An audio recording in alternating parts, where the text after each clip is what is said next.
and restraint. Classical art signified perfect or ideal types of humanity, perfectly formed, perfectly proportioned, noble, and serene. In one word, beautiful.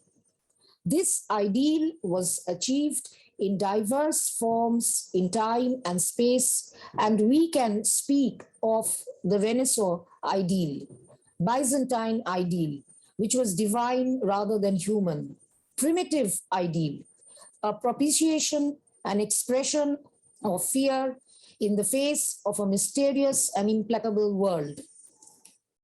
The Oriental ideal, abstract, both human and non-human, metaphysical yet instinctive. Quite different from classicism is the Baroque.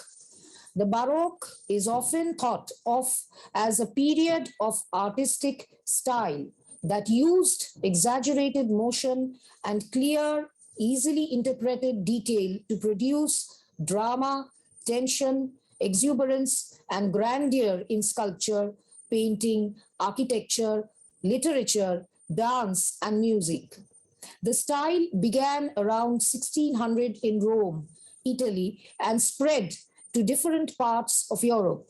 It must be kept in mind that the popularity and success of the Baroque style was encouraged by the Catholic Church. Romanticism, first defined as an aesthetic in literary criticism around 1800, gained momentum as an artistic movement in France and Britain in the early decades of the 19th century, with its emphasis on the imagination and emotion. Romanticism emerged as a response to the disillusionment with the Enlightenment values of reason and order in the aftermath of the French Revolution. Another significant trend was that of realism. हे तीन झाले, तीनचे वेगवेगळे होते. एक classicism, ज्याच्यामध्ये divinity जास्त portray केली जात होती. दुसरं वॉज बारोक. बारोक मध्ये छोट्या छोट्या गोष्टींना घेऊन खूप जास्त डिटेलिंग आणि खूप जास्त एक्झॅजरेटेड मुवमेंट्स मध्ये, डान्स मध्ये असतील नाही तर किंवा कुठल्याही पेंटिंग मध्ये असतील किंवा कुठल्याही आर्ट मध्ये. आणि थर्ड वॉज रोमॅन्टिसिझम, ज्याच्यामध्ये थिंग्स वर व्हॉट टू से, डान्स मध्ये असतील, आर्ट मध्ये असतील, काय असतील त्याच्यामध्ये एक्झॅजरेटेड मुवमेंट्स होत्या किंवा एक्झॅजरेटेड. आता याच्यामध्ये पण बघ, मागाशी तू बघितलंस ना,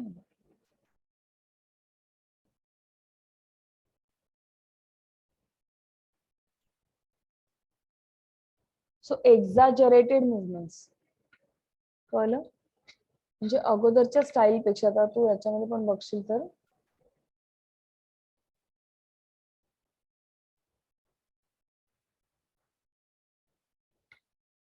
अगोदर कसं डिव्हिनिटी वरती जास्त फोकस होता,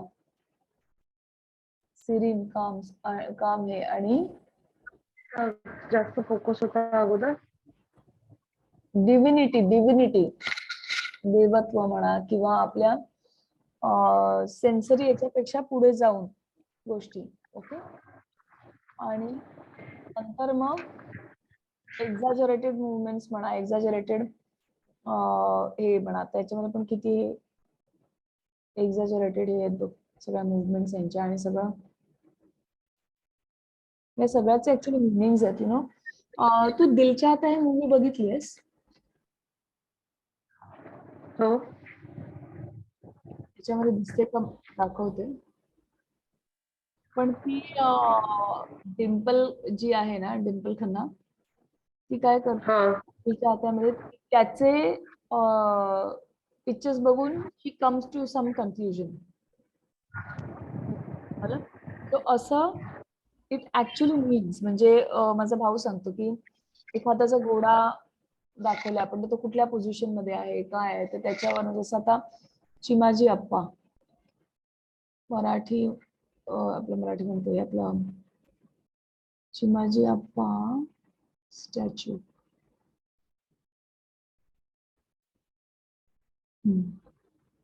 हा वसई किल्ल्यातला स्टॅच्यू आहे. त्याच्यामध्ये एक पाय वर उचललेला आहे त्या त्याचा एक पाय वर उचललेला आहे, याचा अर्थ हा घोडा रणांगण म्हणजे हा रणांगणातला सीन आहे. कळलं? ओके, हा रणांगणातला सीन आहे. मला पण हे माहिती नव्हतं, पण हे इट इज ऑल रिप्रेझेंटेशन. आणि शिवाजी महाराज शिवाजी महाराज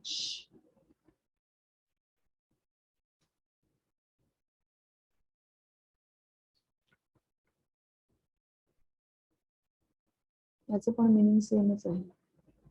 ओके, हा रणांगणातला आहे. आता याच्यात बघ, it exactly same means the same.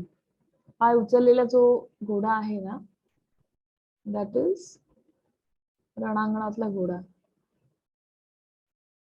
दुसरी अजून काही इमेजेस आहेत का बघायचे?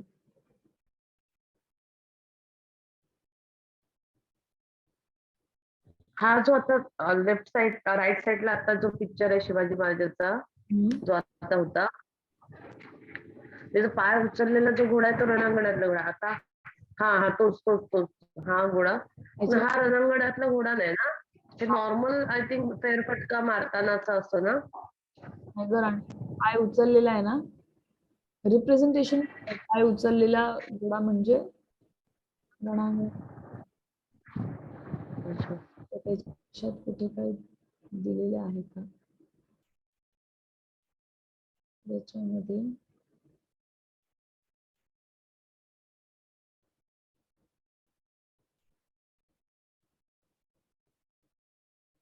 आपल्या कशा आता स्कल्पचर आपल्याला होतं ना, तर बघ ह्याच्यात पण पाय उचललेलाच दाखवतात. स्कल्पचर मध्ये पण माहिती आहे आपल्याला 3 टाईपच्या मूर्ती असतात, राजस, तमसा आणि सात्विका. ओके, सो मग त्या मूर्ती दाखवण्याचा एक पर्टिक्युलर वे असतो. तामसिक मूर्ती ह्या नेहमी 2पेक्षा जास्त हात असतात त्याला. ओके, जेवढे नंबर ऑफ हात वाढत जाणार तेवढी ती तामसिक असते असं म्हटलं जातं.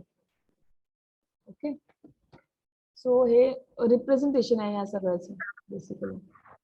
तसं इथे तसे ह्यांची ही टेक्निक बदलत गेली.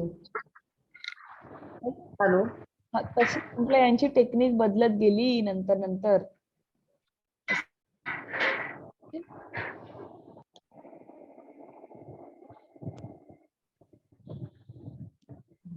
रोमॅन्टिसिझम मध्ये काय झालं, आर्टिस्टिक मुवमेंट हे केलं, म्हणजे आर्टिस्टिक पद्धतीने दाखवायला लागले गोष्टी. ओके, तर त्याच्यामध्ये what does this mean, what does this mean, everything has some meaning.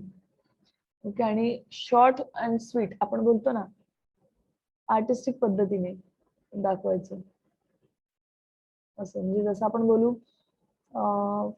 तुझी नजर, तुझे डोळे फुलाच्या पाकळीप्रमाणे.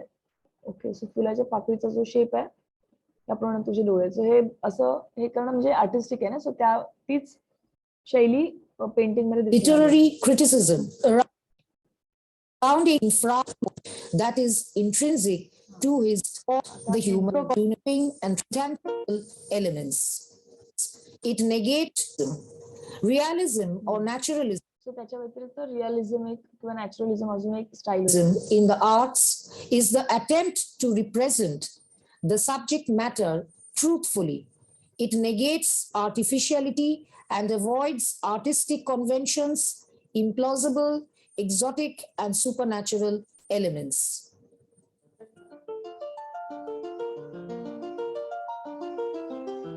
Indian artists began with the intangible life force or Shakti, which is ever evolving and transforming itself into the phantasmagoria of the visible universe or Maya, ever creating and sustaining the macrocosm and its microcosmic part and counterpart, the human organism.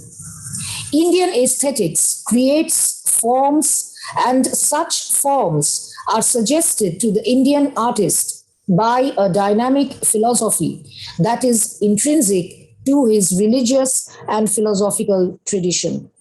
For the worship of the life force pouring into the universe and maintaining it, manifesting itself no less in the gross matter of daily experience than in the divine beings of religious vision, constitutes the very foundation of Indian religious life.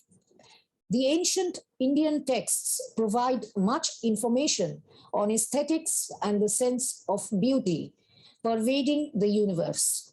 According to this doctrine, which was particularly influential in the great periods of Indian art, release from the bondage of our normal human imperfection can be gained not only through the world negating methods of asceticism or yoga, but equally through a perfect realization of love and its sensual enjoyment or bhoga.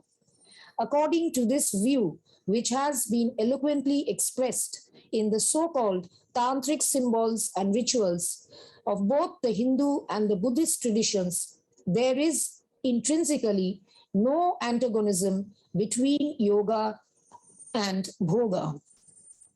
The basis of Indian aesthetics is Rasho Tattva. An abiding flavor or Rasho is the soul of an artistic or literary theme. There are 9 recognized Rashos according to the ancient texts. These include Sringaro or erotic, Hasho or comic or humorous, Karuna or compassionate, Veera or heroic, Rodro or fearful, Bhayanako or horrific, Bibhatsho or repellent, Adbhuta or wonderful, and Shanto or tranquil. These individual Rashos are reflected in the vast Indian repertoire of sculpture, painting, and different forms of performing arts, besides literature and music. The Indian artist always works within a very strictly delineated tradition. The attitude of the artist fashioning images is to be the same as that of the devotee or bhakta, invoking and contemplating the forms of the same gods in daily worship. The tradition of the craft is transmitted from master to pupil and is supported by a body of written books, the Shilpo Shastras, textbooks or Shastras of craftsmanship or Shilpo. According to the most comprehensive Indian manual on architecture, sculpture, and the other crafts, the Manoshara Shilpa Shastra, 4 types of craftsmen are to be distinguished. The master builder or stopati, who is learned in all branches of Indian sciences, the surveyor or Shutragrohi, the handler of the measuring line or Shutro, the designer or Vardaki, and the carpenter or Takshaka. Each is inferior to the one before.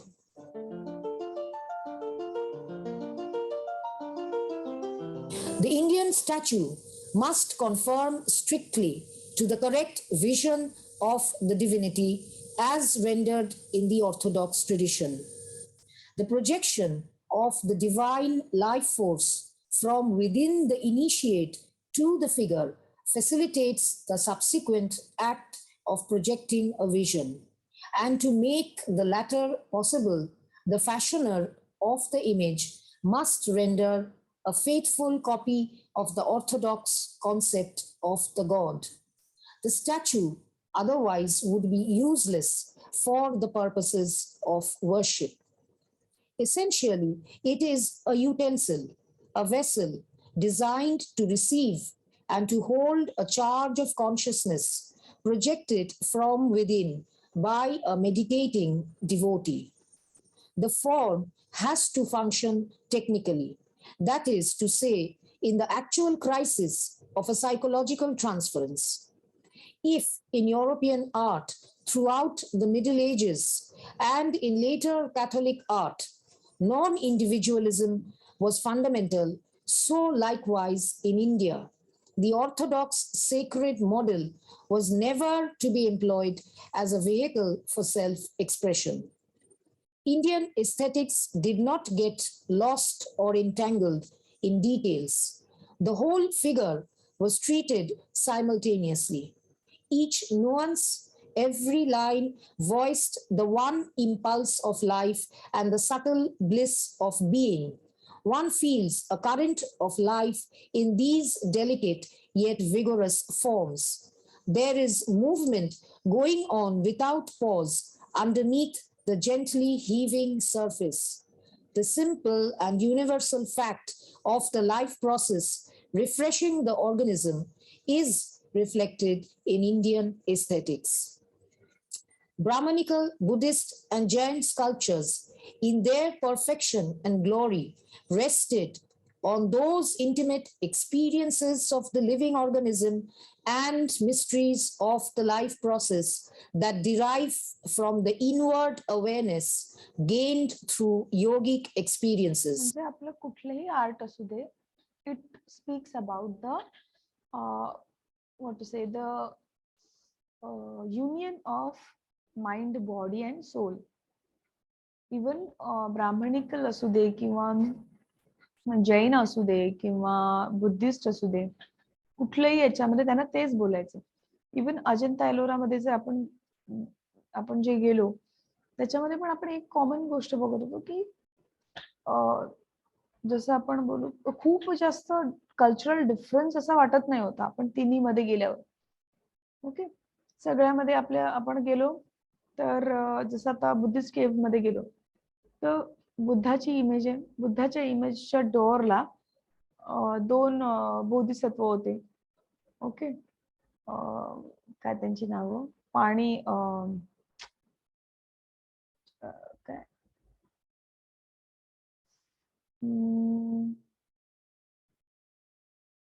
असं काहीतरी ना, कमळ हातात पकडला तो एक आणि अजून एक होता. सो ते म्हणजे ते दोन्ही बोधिसत्व दिसतात. जर आपण हिंदू केव्स मध्ये गेलो तर एंट्री करताना आपल्याला त्यांच्या पण दोन याच्यावरती द्वारपाल दिसतात. ठीक आहे, आणि एका ठिकाणी तर गंगा आणि यमुना पण होते एंट्री करताना. So the conceptions and all goes almost same because ultimately we want to reach to the moksha, the ultimate bliss. मग तो अल्टिमेट ब्लिस कडे जाण्याची जी प्रोसेस असेल ती प्रोसेस कदाचित वेगवेगळी असेल किंवा मान्यता वेगवेगळी असेल, but the belief and the goal is same. Okay, am I clear? Hello, आहात की नाही तुम्ही? Yes yes. हो, हा हा. In India, the beauty of images is not intended for the aesthetic enjoyment of the secular beholder. It is a contribution to their magical force as instruments or tools or yantra. The ornamentation facilitates the process of conjuring or inviting into the statue as into a temporary residence the divinity with whom the devotee in meditation is finally to become one. For since the apparition of the benevolent aspect of the god is full of auspicious, dazzling charm, the representation, which is the vessel that is to contain his essence, must be dazzling too. An Indian image is properly an outward vessel corresponding precisely to the inner vision of the divinity, and this in turn is a personification of the fundamental nature of the devotee. A figure of wood, clay, or stone is thus given life, and simultaneously its identity with the intrinsic nature of the devotee is stressed and established. For according to the Indian idea, the life breath or prana, before being poured into the outer image, should already have conjured into form within the mind and spirit of the devotee an adequate vision of the God to be adored. Throughout the ensuing act of worship, the two images, the inward and the outward, are therefore filled with the same life breath. And at the conclusion of the period of worship, this life breath is taken back by the devotee through another breathing rite, after which the outward image or pratima, the utensil of worship or the yantra, is again without life. म्हणजे जसं With आपण this, I conclude प्राणप्रतिष्ठापना जसं करतो, आपलीच चेतना आपण त्या गणपतीमध्ये म्हणजे गणपती पूजायच्या अगोदर त्याच्यामध्ये चेतना नाहीये असं आपण समजतो आणि तो अडॉरेबल नाहीये, ती that is just a statue. आणि आपण प्राणप्रतिष्ठापना करतो म्हणजे आपली एनर्जी त्याच्यात ट्रान्सफॉर्म करतो, त्याच्यात ट्रान्समिट करतो असं म्हणता येईल. नॉट ट्रान्सफॉर्म, ट्रान्समिट करतो.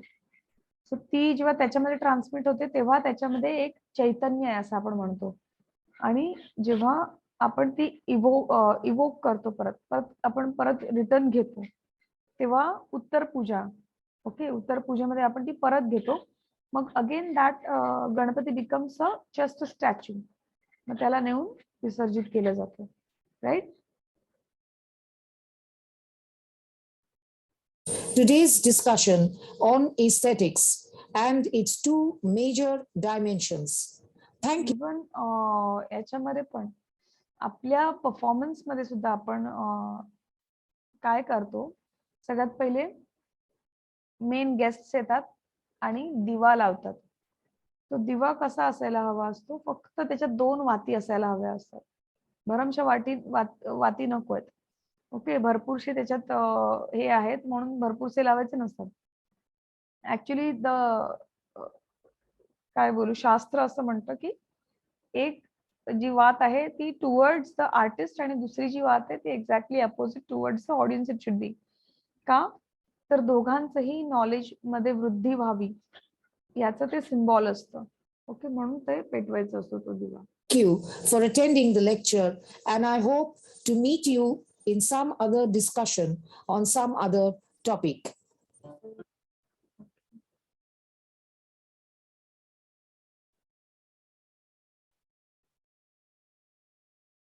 आपलं रेकॉर्डिंग होत आहे ना?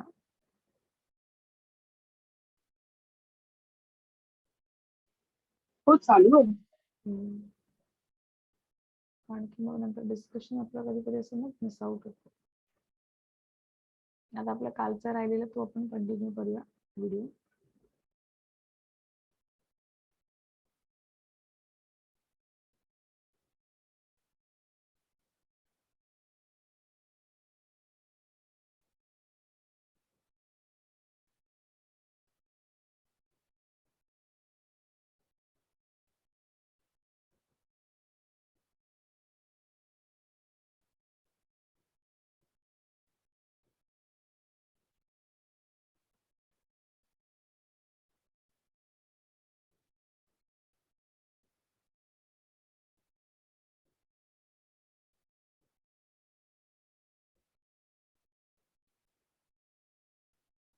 Question: would you build a website for a major brand with more than 200 million users using Wix? संश्लेषणात्मक, क्योंकि यहाँ पे विभिन्न विषयों बौद्धिक जिज्ञासा के तांत्रिक अधिक है, उन धर्म सभी में जीवन का सार है। वहीं पश्चिमी दर्शन जो है सैद्धांतिक अधिक है, उन पर वाद विवाद तर्क वितर्क आदि किए जा सकते हैं और उसमें व्यवहारिक पक्ष अछूता है। न्यूडिटी है, मानव आकृति के निर्माण है, फलक यानी जिस स्पेस पर वो चित्र करते हैं, काव्य, पर्सपेक्टिव. आता हे mostly it speaks of the painting, जसं मी म्हटलं ते कारण की मोस्टली एस्थेटिक्स जे वेस्टर्न मध्ये कंट्रीज मध्ये झालं, दॅट वॉज मोर और लेस ऑन पेंटिंग, ओके. बाकीच्या सगळ्या आर्ट वरती ते नंतर अप्लाय म्हणू आपण, नंतर अप्लाय केलं गेलं असं. नाम लिखने की परंपरा, प्रकृति, वर्गीकरण और ट्रेजेडी जिसे हम त्रासदी बोलते हैं, और रस है, फिर यथार्थ और आत्मा है, आनंदवाद और भौतिकता है, सरोकार और उद्देश्य। तो इन्हीं अंतरों को अब हम बहुत ही विस्तार से समझने की कोशिश करते हैं। सबसे पहले हम रंगों की बात करते हैं। तो पश्चिम में सर्वाधिक जो है वो तेल रंगों का इस्तेमाल हुआ। और हालांकि मैं इससे आगे बढ़ूं इससे पहले मैं एक बार फिर से इन सारी अंतरों को स्पष्ट कर दूं जो कि पूरब और पश्चिम में किए गए हैं, और इन्हीं को हम आगे की स्लाइड्स में और विस्तार से समझने की कोशिश करेंगे। तो ये संपूर्ण जो पॉइंट है वो मैंने यहाँ पर दे दिए हैं। चलते हैं, तो अब विस्तार से हम बात करते हैं। सबसे पहले रंगों की। पश्चिम में सर्वाधिक तेल रंगों में चित्रण हुआ है, जबकि भारत में टेम्परा तकनीक में बहुतायत से चित्रण होता है, जिसमें अंडे की जर्दी, पशुओं की चर्बी, बबूल का गोंद आदि को बाइंडर के रूप में लगाया जाता है। चीन और जापान में तो प्राकृतिक दृश्य चित्रण बने और सभी जल रंगों और स्याही से ही बने हैं। भारत में प्राकृतिक रंगों द्वारा जिस तकनीक से चित्र बने हैं उनमें टेम्परा है, वॉश टेक्निक है, वो बहुत प्राचीन है। साथ ही फूल, पत्तों, खनिजों, पत्थर आदि को घिस कर रंग तैयार किए जाते थे। तभी तो भारतीय लघु चित्रों में आज भी चमक बरकरार है। और इसके अलावा गुफा चित्रों में भी जो रंग लगाए गए हैं वो आज भी मजबूत और टिकाऊ हैं। प्राचीन ग्रंथ हमारे यहाँ लिखे गए हैं, जैसे शिल्प रत्न, मानसोल्लास, विष्णु धर्मोत्तर पुराण, इन सभी में वर्ण विन्यास की बहुत ही विस्तृत प्रक्रिया बताई गई है। और शायद ही पूरी दुनिया में ऐसा कोई ग्रंथ हो जहाँ पे इतनी विस्तार से रंगों के वर्ण के बारे में बताया गया हो, और पश्चिम में तो ऐसा कोई ग्रंथ अभी तक सुनने में नहीं आया। अब हम आगे चले तो अनावृत शरीर की बात है, जिसे न्यूडिटी कहा जाता है कला के परिप्रेक्ष्य में। तो पश्चिमी देशों में मानवाकृतियों के जो अंकन है, भले ही वो चित्र हो या मूर्ति, दोनों ही विधाओं में अनावृत शरीर अधिक निर्मित हुए हैं। धार्मिक विषयों की कलाकृतियों में भी न्यूड आकृतियां भौतिक चिंतन से बनी है, जबकि भारत में आकृतियों का अंकन भारतीय चिंतन से जुड़ा है। श्रृंगारिक विषयों के चित्र जैसे नायिका भेद वगैरह हैं, उनमें भी न्यूड का अंकन कभी नहीं हुआ है। हाँ, अपवाद स्वरूप अगर हम कामसूत्र ग्रंथ की बात करें तो उसमें भी श्रृंगारिकता का जो पुट है वो उसमें पुरुषार्थ के साथ जोड़कर उसे दर्शाया गया है। पश्चिम की तमाम आइकोनोग्राफी जो है वो भौतिकता लिए हुए है। इसके पश्चात हम बात करें आकारों की, चित्रों के आकार, मूर्ति के आकार की। तो पश्चिम में भित्ति चित्रण सर्वाधिक हुआ है और चर्चों और दीवार की छतों पर हुआ। साथ ही बड़े आकार के कैनवासों पर चित्र बने। भारत में छोटे आकारों के चित्रण की परंपरा रही, जिन्हें हम लघु चित्र कहते हैं या मिनिएचर पेंटिंग कहते हैं। इनके अतिरिक्त ताड़पत्र, कागज, अभ्रक के पन्ने, हाथी दांत आदि विभिन्न प्रकार के फलकों का चित्रांकन हुआ। तिब्बत में पटचित्र, लद्दाख के थंग का चित्र भी बने हैं। चीन और जापान में कागज के साथ सिल्क स्क्रोल भी बने हैं। तो तेल रंगों के साथ जल रंगों में बाह्य चित्रण भी पश्चिम में हुआ है। ये हम देखेंगे तो पूर्व और पश्चिम का अंतर हमें स्पष्ट पता चल जाता है। अब हम काव्य से की संबंधित बात करें तो अरस्तु का पोएटिक्स पश्चिम में हमें सामने नजर आता है। तो जितना भी मानदंड है कलाओं के वो अरस्तु ने सेट किए थे, अनुकरण का सिद्धांत है, विरेचन का सिद्धांत है, वो इनके इस ग्रंथ से ही हमें मिलता है।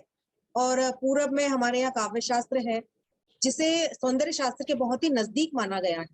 तो भारतीय काव्य शास्त्रियों के रसास्वादन को इन्होंने ब्रह्म स्वाद के समान कहा है, जिसमें उनकी मनोभूमि को जो है दार्शनिक रंग भी दे दिया गया है।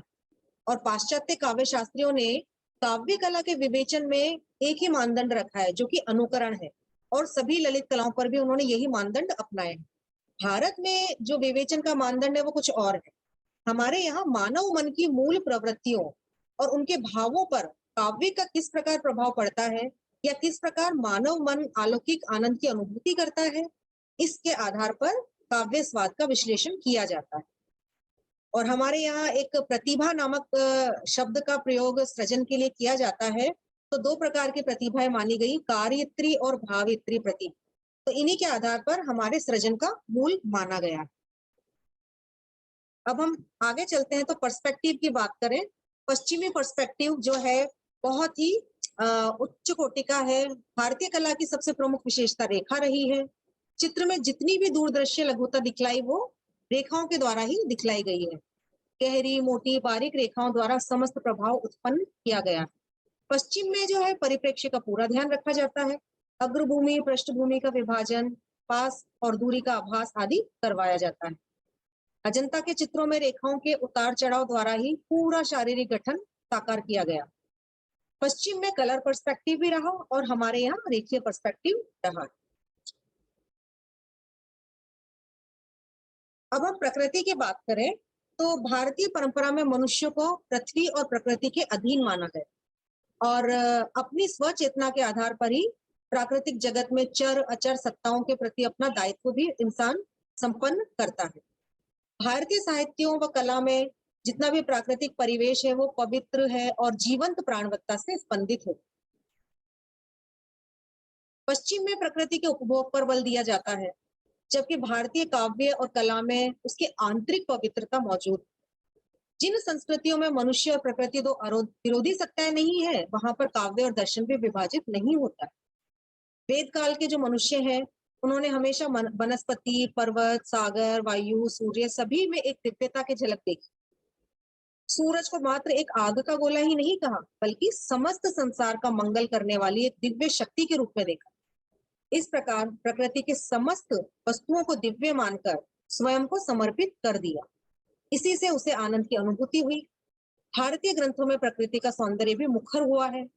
इसी प्रकार कला में, लघु चित्रों में बारहमासा, राग रागिनी, नायक नायिका भेद सभी में प्रकृति को उत्कृष्ट अंकन किया गया है। इसके पश्चात हम वर्गीकरण की बात करें तो पश्चिम में कलाओं को लेकर बहुत सारे वर्गीकरण हमें मिलते हैं, जैसे अतीत, वर्तमान, भविष्य जैसे साफ सुथरी कोटियां वहां विभाजित, जबकि अनेक पूर्वी संस्कृतियों के मानस में इस तरह का कोई विभाजन हमें नहीं मिलता है। आज विश्व भर में जो 5 ललित कलाओं की अवधारणा है जो कि हीगेल ने दी है, उनका वर्गीकरण प्रचलित है और यह पूर्णतः पाश्चात्य चिंतन की ही देन है। तो भारत में समस्त कलाओं का अत्यंत उत्कृष्ट इतिहास हमेशा से, हजारों वर्षों से हमारे यहाँ मौजूद। हमारे यहाँ निर्विवाद रूप से जो कलाओं में वर्गीकरण है, उसमें चित्रकला, जिसे कामसूत्र के क्रम संख्या 4 पर हम पा सकते हैं, संगीत और नृत्य मिलती है। तो इस प्रकार हमारे यहाँ लगभग 2000 वर्ष पूर्व भी यह सूक्ष्म जो है वो वर्गीकरण मौजूद था, जबकि पश्चिम में 17वीं सदी में जाकर कुछ स्पष्ट हुआ है।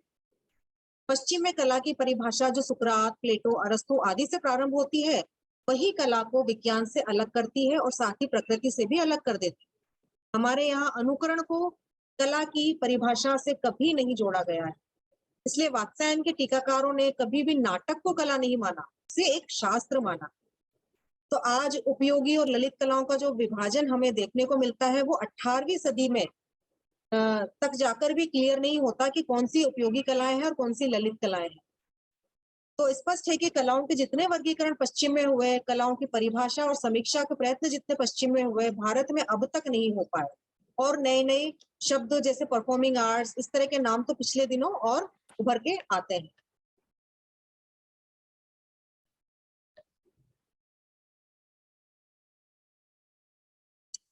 अब हम बहुत ही महत्वपूर्ण तत्व की बात करते हैं। भारतीय परंपरा में रंगमंच प्रस्तुति के कारण नाट्य विधाओं का सर्वोत्कृष्ट काव्य विधा माना गया और इसी के आधार पर प्राचीन यूनान में त्रासदी, ट्रेजेडी को महत्वपूर्ण माना गया। भारतीय नाट्य शास्त्र की भाषा को में हम कह सकते हैं कि त्रासदी को देखने से दर्शक के मन में जो करुणा एवं त्रास का भाव उत्पन्न होता है, वो आखिर में साधारणीकृत होकर आनंद में परिवर्तित हो जाता है। तो अरस्तु ने यह विचार हमें दिया था। उनके अनुसार हे प्लेटोचे विचार नाहीत, जसं आता याच्यात पण मेन्शन केलंय, प्लेटो असं काही नाही म्हणत. ओके, हे सगळं एरिस्टॉटल म्हणतो. जसं आपण बोलू की भरत मुनींचा ऑनेस्टली कोण फॉलोवर आहे, तर अभिनवगुप्त. ते कसं त्यांच्या याच्यातून बाकीचे कमेंटेटर म्हणतात एवढा मोठा रस कसा त्यांनी मिस केला, तर भरत का म्हणतो त्यांनी मिस नाही केला, त्यांनी असं धरून चाललंय का की म्हणजे असं त्यांनी का नाही मेन्शन केला, कारण की प्रत्येक रसाच्या तळाशी तर तो आहेच ना अवेलेबल, मग त्याचं काय बोलायचं असं. तसं हा एरिस्टॉटल से